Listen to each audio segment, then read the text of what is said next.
우리 같이 한 목소리로 봉독하겠습니다. 시작. 우리 주 예수 그리스도의 능력과 강림하심을 너에게 알게 한 것이 교모히 만든 이야기를 따른 것이 아니요 우리는 그의 크신 위엄을 친히 본 자라. 지극히 큰 영광 중에서 이러한 소리가 그에게 나기를 이는 내 사랑하는 아들이요 내 기뻐하는 자라 하실 때 그가 하나님 아버지께 존귀와 영광을 받으셨느니라. 이 소리는 우리가 그와 함께 거룩한 산에 있을 때 하늘로부터 난 것들을 듣는 것이라. 또 우리에게는 더 확실한 예언이 있어 어두운 데를 비치는 등불과 같으니 날이 새어 새벽이 너희 밤에 떠오르기까지 너희가 이것을 주의하는 것이 옳으니라.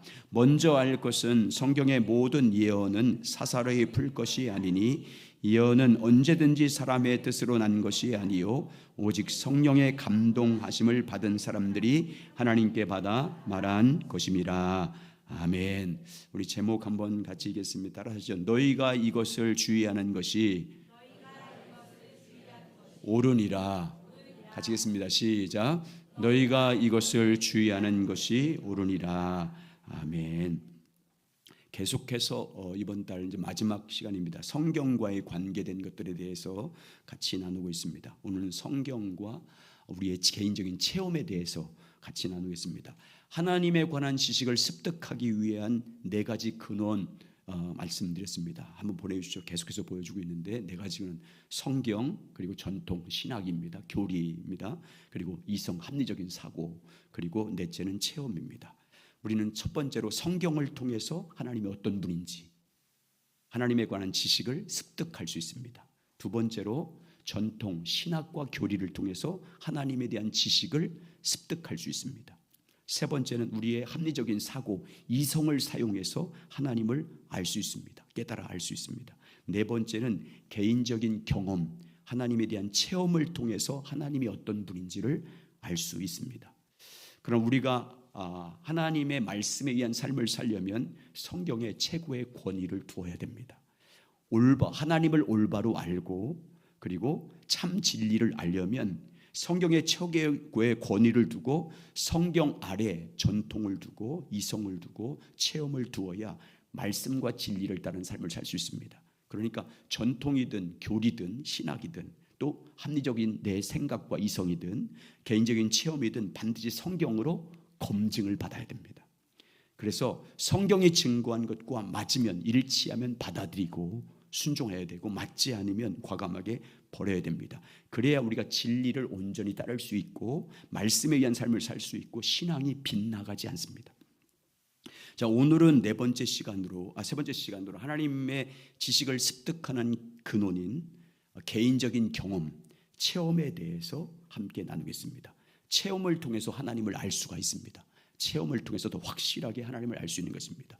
합리적인 사고를 하는 사람들, 이성을 중요시 여기는 사람은 개인적인 체험을 어떻게 여길까요? 등한히 여깁니다. 합리적인 사고와 이성을 강조하는 사람은 개인적인 체험에 대해서 터부시합니다. 합리적인 사고와 이성을 강조하는 사람들은 개인적인 경험과 체험들이 자기 이성으로 받아들이지 않기 때문에 신비주의로 몰아갑니다. 그러나 이것은 옳지 않은 신앙의 자세입니다. 우리 하나님은 초월적인 하나님이십니다. 우리 하나님은 우리의 사고라든지 우리의 이성을, 우리의 생각을 초월해서 역사하시는 그런 하나님이십니다.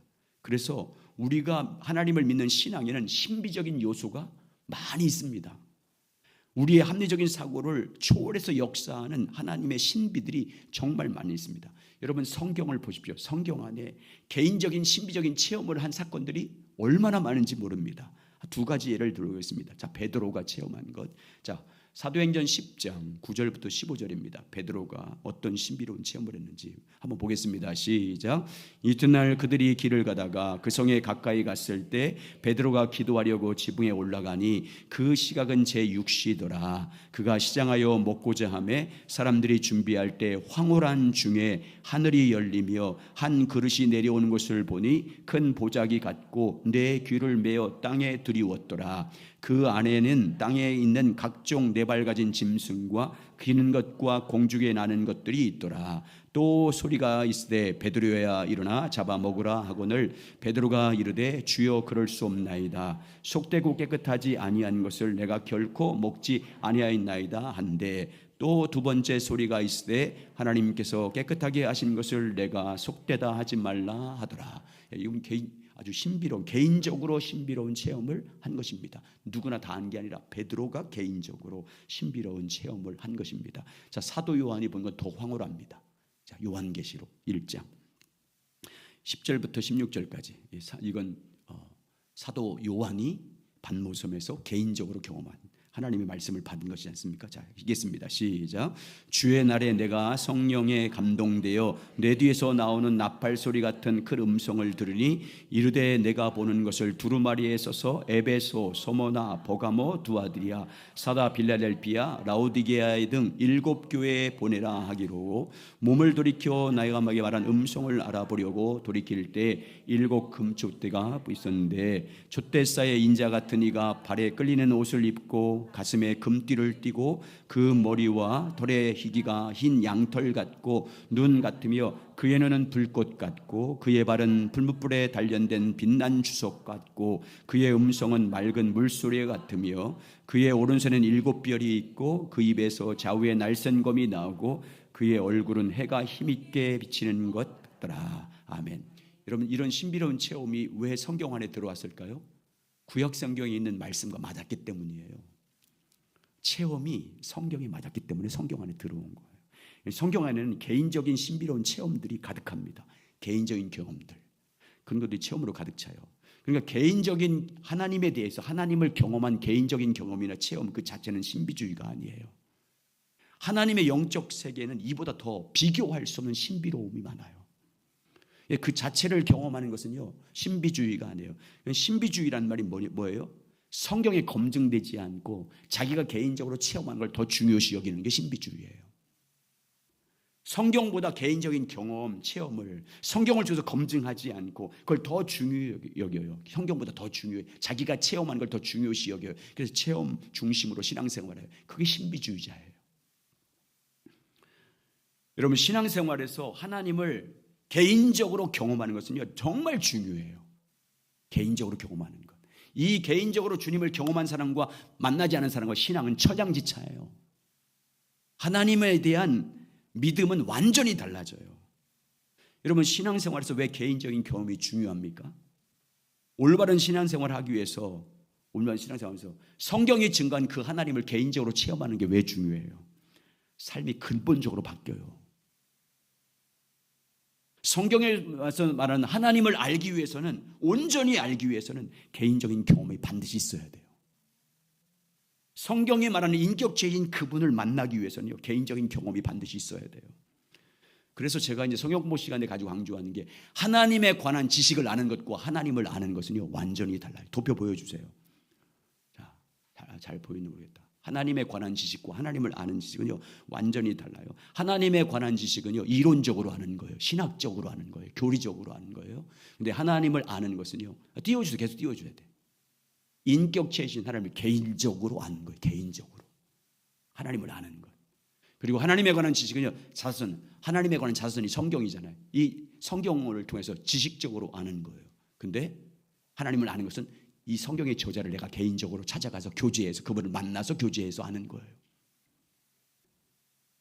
하나님에 관한 지식은요, 성경 공부나 교육을 통해서 자기가 성경을 읽어 습득하는 거예요. 그런데 하나님을 아는 것은요, 성령의 조명이 반드시 있어야 돼요. 하나님에 관한 지식은 우리를 바꾸지 못해. 신앙의 본질이 아니에요. 신앙의 본질을 위한 수단이에요. 성경을 많이 읽는 것, 읽는 것, 그리고 공부하는 것, 이건 신앙의 본질을 위한 수단이에요. 신앙의 본질은 하나님을 아는 게 신앙의 본질이에요. 삶의 변화는 언제 일어날까요? 개인적으로 만날 때 일어날 거예요.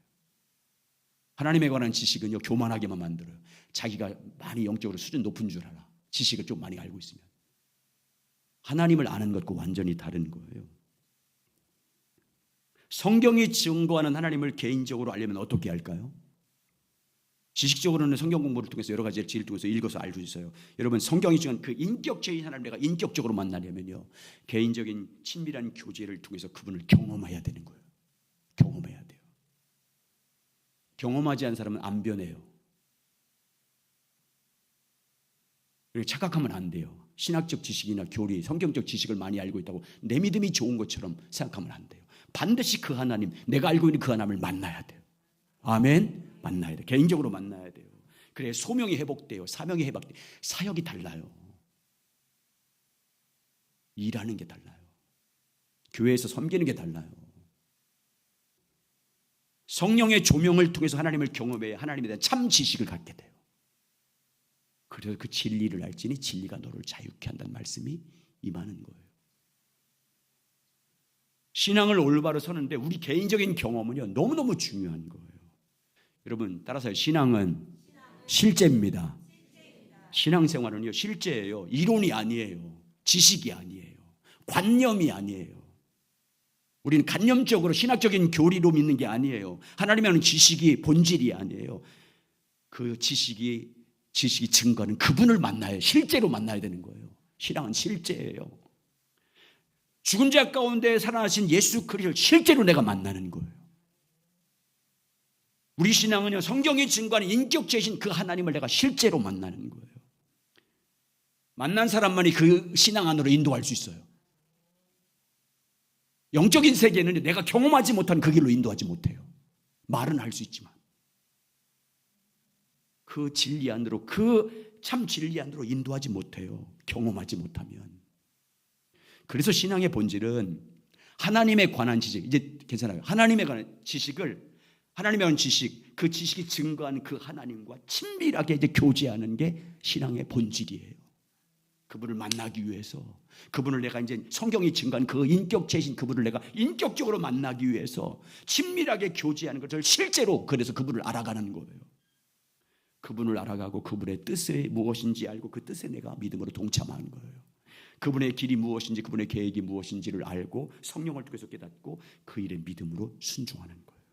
실제예요. 실제 신앙생활은. 여러분 아주 중요한 것이 있습니다. 사실 신앙의 본질이 무엇인지, 하나님의 본질은 하나님을 아는 것입니다. 내가 그분을 만나서 개인적으로 경험해서 체험하는 것입니다. 이렇게 신앙의 본질이 무엇인지 아는 게 너무너무 중요해요. 그래야 그 본질을 다. 그런데 여러분, 신앙의 본질도 무엇인지를 이론적으로 아는 것은 참 신앙을 위한 수단이지 본질은 아니에요. 이제 어떻게 돼요? 신앙의 본질이 뭔지 알았으면 그 본질을 따라서 찾아 나가야 돼요. 이제 구도자로서 하나님을 찾아 나가야 돼요. 만나야 되니까. 본질을 따라 실제로 주님과 교제해야 돼요. 그분의 얼굴을 보기 위해서, 그분을 알기 위해서, 그분을 인격적으로 만나기 위해서 그분을 전심으로 찾아 나가야 돼요. 본질이 무엇입니다라고 아는 것으로 끝나면 안 돼요. 인격체이신 그분을 이제 교제를 통해서 그분을 경험하기 위해서, 경험해서 내가 그분을 알기 위해서 전심으로 그분을 찾아 나가야 돼요. 여러분 하나님을 알기 위해서 전심으로 찾으면 어떤 결과가 주어질까요? 여러분 하나님을 만나기 위해서, 그분을 경험하기 위해서, 그 성경이 증거한 인격체이신 그분을 내가 더 구체적으로 알기 위해서 그분을 전심으로 찾으면 어떤 결과를 주어질까요? 성령님이 개인적으로 우리에게 체험을 주십니다. 그분을 알게 하시는 거예요. 인격체이신 성경이 증거한 하나님을 개인적으로 경험하게 해주세요. 그래서 여러분 신앙은 실제라는 관점에서 자기 신앙을 점검해 봐야 돼요. 실제로 내가 그분과 지금 교제하고 있는지, 그분을 만나기 위해서 전심으로 찾고 있는지, 그리고 그분의 성령을 통해서 내가 그분을 깨달아 알고 그분을 경험하는 삶을 살고 있는지 여러분 자신을 점검해 보셔야 돼요. 성경에 증거한 그 하나님을 내가 이론적으로 알고 있어요. 지식적으로 많이 알아요. 신학적 지식도 갖고 있어요. 근데 그 하나님과 내가 개인적으로 지금 어떤 관계를 맺고 있는지 점검해 보셔야 돼. 거기에 머물러 있으면 신앙은 반드시 변질돼요. 그 지식이 절대 바꾸지 못해요. 여러분이 개인적으로 그래서 그 하나님을 경험했다고 경험했습니다. 그럼 어떻게 해야 돼요? 이제 성경으로 검증하셔야 돼. 신앙의 본질에 충실함으로 신비적인 체험을 했다 할지라도 성경으로 반드시 검증해야 되는 거예요. 그래야 빗나가지 않아요, 신앙이. 목회하면서 개인적으로 경험한 사람들이 그렇게 목회자가 충고해도 안 듣고 떠난 사람이 있어요. 자기의 개인적인 경험을 너무너무 성경으로 비춰봐야 되는데 안 들어. 아직 딱 거기에 고정돼 가지고 전혀 귀를 기울이지 않아요. 그래, 권면이 안 돼. 충고가 안 먹혀요. 여러분, 어떤 체험을 했어도요, 반드시 성경으로 검증해야 됩니다. 우리 하나님은 우리 신앙이 우리 체험이 아니라 철저하게 하나님 말씀인 성경에 기초한 신앙을 갖기를 원하세요. 여러분, 누가복음 24장에 보면 엠마오로 가는 제자들이 예수님께서 그들을 만나주신 장면이 나와요. 자, 그 말씀을 보면 정말 하나님 예수님께서 자기 부활도 성경을 통해서 증거하지 그 엠마오 가는 제자들에게는 그렇게 말씀하세요. 보세요. 예수님이 십자가에 죽자 슬픔에 빠지고 절망에 빠진 제자가 엠마오로 내려갑니다. 예루살렘을 떠나서 예수님 따르던 제자 예수님 죽었기 때문에 이제 낙심해서 엠마오로 내려갑니다. 그때 부활하신 주님이 동행합니다. 자, 누가복음 24장 15절 보여주세요. 자, 읽습니다. 시작. 그들이 서로 이야기하며 문의할 때 예수께서 가까이 이르러 그들과 동행하시나. 예수님의 죽으심을 슬퍼하면서 엠마오로 가는 제자들과 예수님이 함께 했어요. 근데 그들이 알아봤습니까? 알아보지 못했습니까? 알아보지 못했습니다. 부활하신 예수님이 동행했지만 그들은 그분이 예수님인지 몰랐습니다. 예수님은 두 제자에게 무엇을 증거하려고 노력하냐면 부활하신 예수님 자신에 대해서 난 부활했다는 걸 증거하려고 그래요. 그럼 나 부활했다라고 보여주면 되잖아요. 근데 그렇게 하지 않아요. 숨겨요. 뭐 알아보지 못하게 만듭니다. 그리고 뭘로 증거해서요? 성경으로 증거해 주셔요. 성경에 봐라. 구약 성경이잖아요. 그때 당시 성경 모세 율법을 봐라. 시편을 봐라. 선지자를 봐라. 그가 죽은 다음에 영광 가운데 다시 부활할 것이라고 말씀했지 않느냐라고 성경을 제시하면서 예수님 자신의 부활을 알려주세요. 누가복음 24장 25절 27절 시작. 이르시되 미련하고 선지자들이 말한 모든 것을 마음에 더딘 믿는 자들이여 그리스도가 그런 고난을 받고 자기 영광에 들어가야 할 것이 아니냐 하시고 이에 모세와 모든 선지자의 글로 시작하여 모든 성경에 쓴 바 자기에 관한 것을 자세히 설명하니라. 자신의 부활에 대한 성경 근거를 다 제시하는 거예요. 그러니까 예수님은 자기 부활을 뭘로 검증하는 거예요? 지금 성경으로 검증해 보여주는 거잖아요. 지금 자신이 부활한 모습을 보여줄 수 있어요. 근데 예수님 그렇게 하지 않았어요. 모세의 글과 선지자의 글과 시편의 말씀, 성경을 통해서 예수님의 부활이 당연한 것이고 성경에 이미 말씀해 준 것이라는 것을 말씀을 요조를 찾아서 보여주면서 가르쳐 줍니다. 뭘 보여주고 있는 거예요? 예수님이 우리의 신앙이 개인적인 체험을 했으면, 개인적으로 하나님에 대한 경험을 했으면 반드시 뭘로 검증하는 것을 지금 보여주고 있는 거예요. 성경으로 검증하는 거잖아요. 예수님이 이게 얼마나 중요한지를 보여주고 있는 거예요. 이단들은요, 개인적인 체험과 신비로운 체험을 한 사람들이에요, 다. 근데 대부분 정통 신학을 하지 않았고요, 성경으로 검증하지 않았어요. 그래서 다 빗나갔잖아요. 자기가 신이라고 하잖아요. 우리 신앙생활에서 체험이 중요하지만요, 그것보다 말씀이 앞서면, 말씀보다 앞서면 그 결과는요, 심각합니다. 개인적인 청험을 성경 앞에 성경 위에 두면요, 이 사람은요 감당이 안 돼요. 무슨 말도 안 들어요. 신비주의에 빠져요. 이런 신비주의자는요 잘못됩니다. 잘못됩니다. 개인적인 경험과 체험이 중요시하는 사람들이 범하는 쉬운 잘못이 있어요. 두 가지 보여주죠. 첫 번째, 개인적인 경험만 아주 중요시 여기고 성경을 등한시 여기면 첫 번째 1번 시작. 성경을 소홀히 하는 것이다. 예. 자기 개인적인 체험과 경험을 아주 중요시 여기는 사람은요 성경을 소홀히 합니다. 성경보다 개인적인 체험을 중요시 하는 사람은 자기의 체험을 성경보다 더 신뢰해요.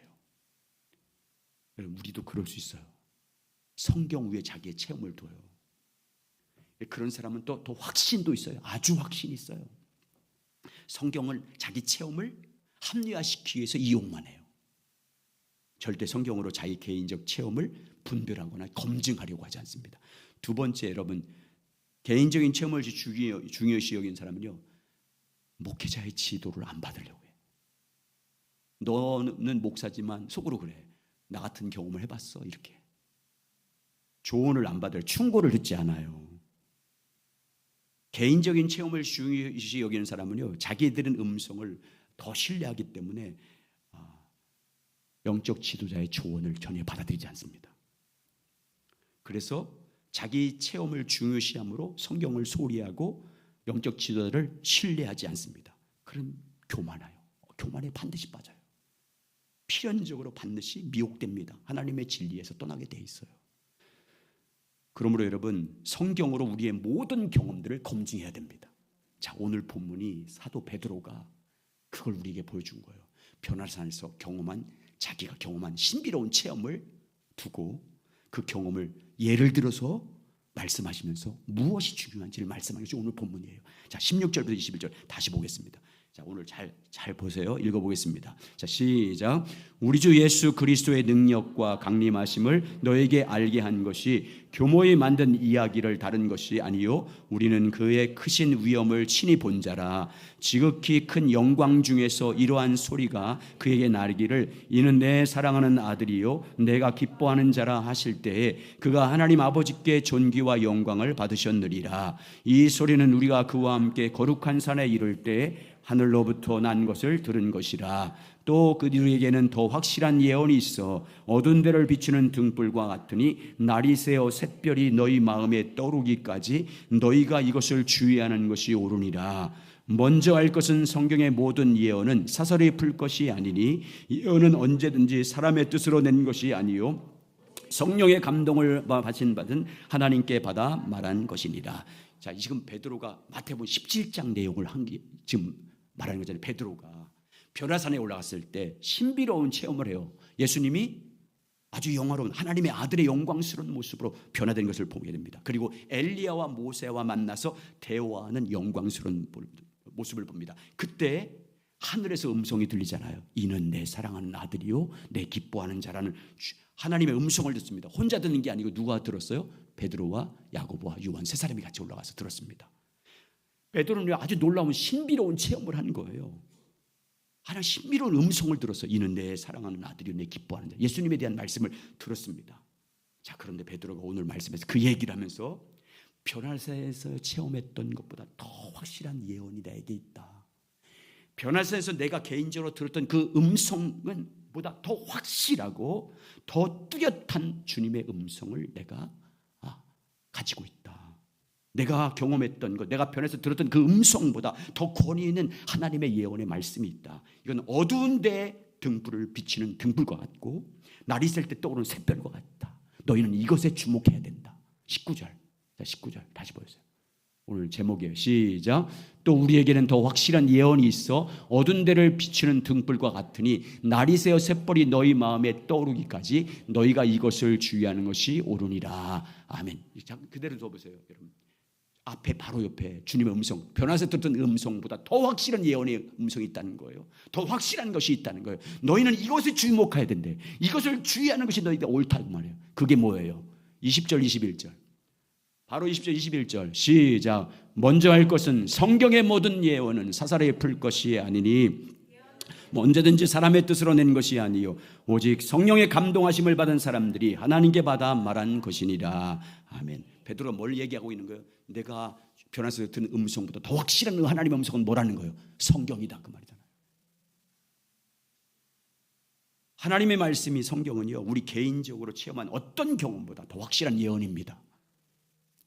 그러므로 어떤 체험을 했든지 반드시 어떤 신비로운 체험을 했든지 어떤 신비로운 음성을 들었든지 반드시 하나님의 말씀인 성경으로 검증해 보라는 거예요. 이것에 주목하는 것이 옳다. 너는 이것에 주목하는 게 옳다는 거예요.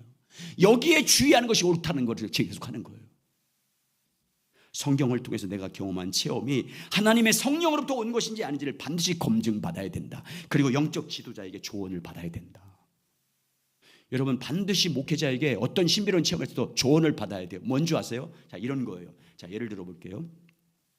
내가 개인적으로 어떤 체험을 했어요. 어떤 개인적으로 체험을 했습니다. 아주 주님의 음성을 들었습니다. 주님의 신비로운 환상을 봤습니다. 근데 그게 성경적으로 맞아. 성경 옆에 맞아요. 그것까지 맞아요. 근데 목회자에게 왜 조언을 받았는지 보세요. 자, 그러면 여러분 보세요. 내가 그 신비로운 체험이 성경적으로 맞아요. 음성을 들었는데 성경적으로 합한 말씀이에요. 근데 그 음성을 들었는데 그 음성에 담긴 하나님의 뜻을 분별해야 되잖아요. 해석을 해야 되잖아. 내가 들은 음성의 진정한 하나님의 뜻과 의미가 무엇인지, 나에게 그 말씀을 하신 하나님의 의중과 의도가 무엇인지를 내가 해석해야 되잖아요. 뭘로 해석해요? 자기 영적 수준으로 해석해요. 자기가 알고 있는 성경 지식으로 해석해요. 자기 안경으로, 자기 감정으로, 자기 생각으로 해석한다니까요. 그런데 그 사람이 보니까 신앙적으로 성숙하지도 못해요. 신학 수준도 없어요. 합리적인 사고도 떨어져요. 좋은 인격도 갖추지 못해요. 성경도 많이 알지 못해요. 그러면 해석이 옳을까요? 옳지 않을까요? 잘못돼요. 해석을 잘못한다니까요. 여러분, 듣는 것도 중요하지만 체험도 중요하지만 해석이 더 중요하거든요. 그 하나님의 의도와 의미, 그 말씀을 주고 그 음성을 들려주고 그 신비적인 체험을 하게 하신 하나님의 의중을 아는 게 더 중요하거든요. 그 해석이 반드시 필요해요. 그걸 하려면요, 목회자한테 조언을 받아야 되거든요. 근데 무시해. 자기 마음대로 해석해. 그래, 다 빗나가요. 그래서요, 성경으로 비춰봐야 되고요, 목회자에게 조언을 받아야 돼요. 그래야 오류에 안 빠져요. 해석을 제대로 할 수 있어요. 이 사람 저 사람에게 도움을 구해야 돼요. 영적으로 성숙한 사람들에게. 자, 베드로 보세요. 사도행전 10장에서 고넬료 집에 가는 그 과정 가운데 얼마나 놀라운 환상을 보게 되고 육성을 듣게 되고 성령의 조명을 받지 않습니까? 그리고 그 성령의 감동을 따라 고넬료 집에 가서 복음을 전합니다. 그랬더니 초대교회에 처음 성령이 임했던 그 역사가 동일하게 나타나잖아요. 사도행전 10장 44절 46절. 자, 시작. 베드로가 이 말을 할 때 성령이 말씀을 듣는 모든 사람에게 내려오시니 베드로와 함께 온 할례 받은 신자들이 이방인에게도 성령 부어 주심으로 말미암아 놀라니 이는 방언을 말하며 하나님의 높임을 바람이라. 여러분, 사도행전에서 사도 베드로가 신비로운 체험을 했잖아요. 그러면 그 신비로운 체험을 가지고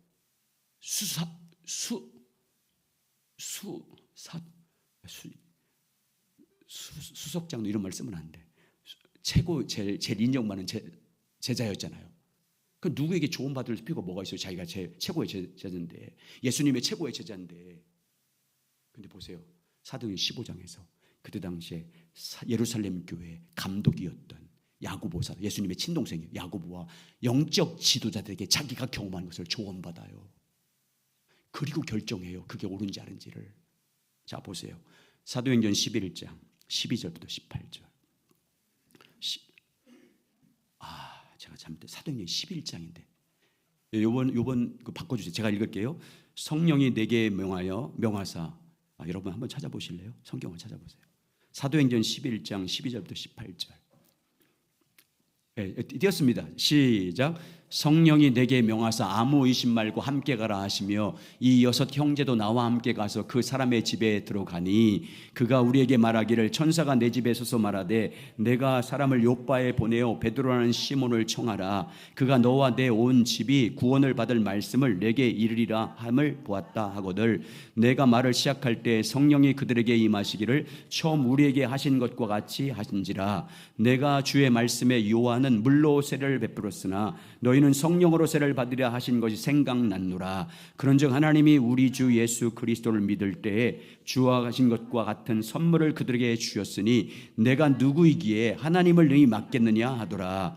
그들이 이 말을 듣고 잠잠하여 하나님께 영광을 돌려 이르되 그러면 하나님께서 이방인에게도 생명 얻는 회개를 주셨도다 하니라. 베드로가 체험한 것을 영적 지도자들에게 다 조언을 구한, 내가 이런 경험을 했다, 이렇게 했다, 이게 성경적으로 맞다, 여러분들이 보면 어떻겠냐, 어떻게 생각하느냐라고 물으니까 그들이 뭐래요? 하나님께 다 영광을 돌렸다. 잠잠하고 하나님께 영광을 돌렸다. 여러분, 이게 누구 성경을 통해서 검증받고 영적 지도자에게, 영적으로 성숙한 사람들에게 지도 자문을 받고 조언받고 충고받는 게 얼마나 겸손한 거잖아요. 그래야 여러분 바르게 해석할 수 있어요. 그 의미를 정확하게 알 수 있어요. 근데 안타깝게도 대부분은 교만에 빠져요. 그런 것도 못 받았다고 목사면서 그러면서 무시해. 할 말은 없어요. 우리는요 반드시 성경을 토대로 하나님께 나가야 됩니다. 지속적으로 주님과의 친밀한 교제를 추구해 나가야 됩니다. 주님을 알기를 갈망하며 나가야 됩니다. 그리고 우리가 나갈 때 첫째, 반드시 우리 하나님은 하나님께 나갈 때 우리 하나님은 성경이 말씀하시는 그대로의 하나님이심을 신뢰하고 나가야 됩니다. 성경이 증거하는 인격체인 그 하나님을 전적으로 믿고 나가야 됩니다.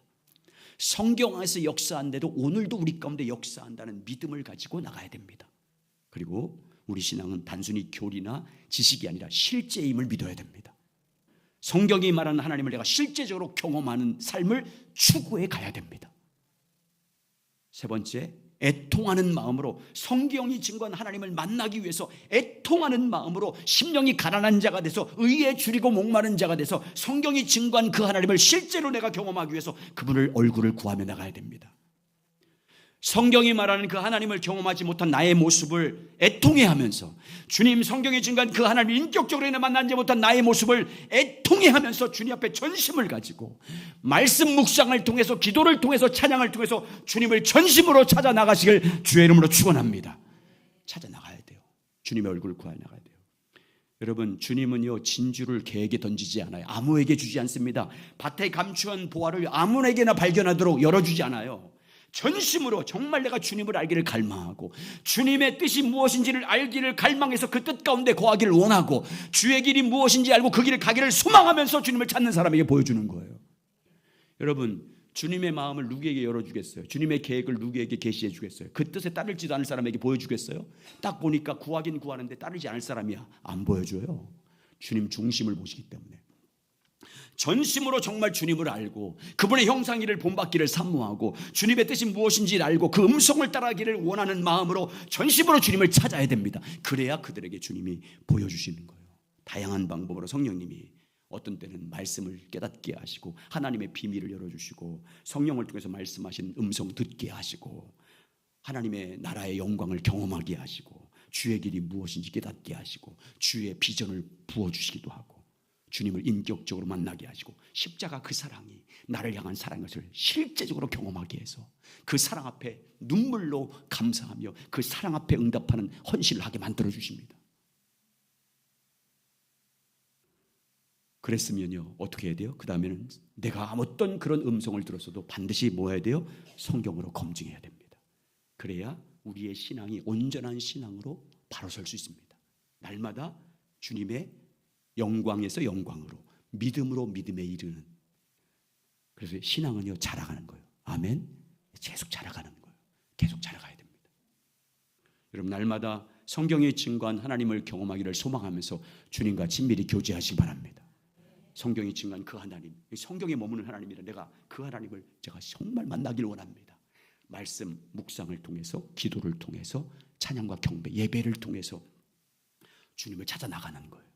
그분의 얼굴을 보기를 갈망하면서 전심으로 주님을 찾아 나가는 여러분 되시길 주의 이름으로 축복합니다. 그래서 하나님을 인격적으로 만남으로 그리고 성경으로 검증받아서 온전한 신앙으로 더 깊이 주님을 알고 더 깊이 주님을 사랑하고 더 깊이 주님 앞에 헌신하며 나가는 우리 모두가 되시길 예수님의 이름으로 축복합니다.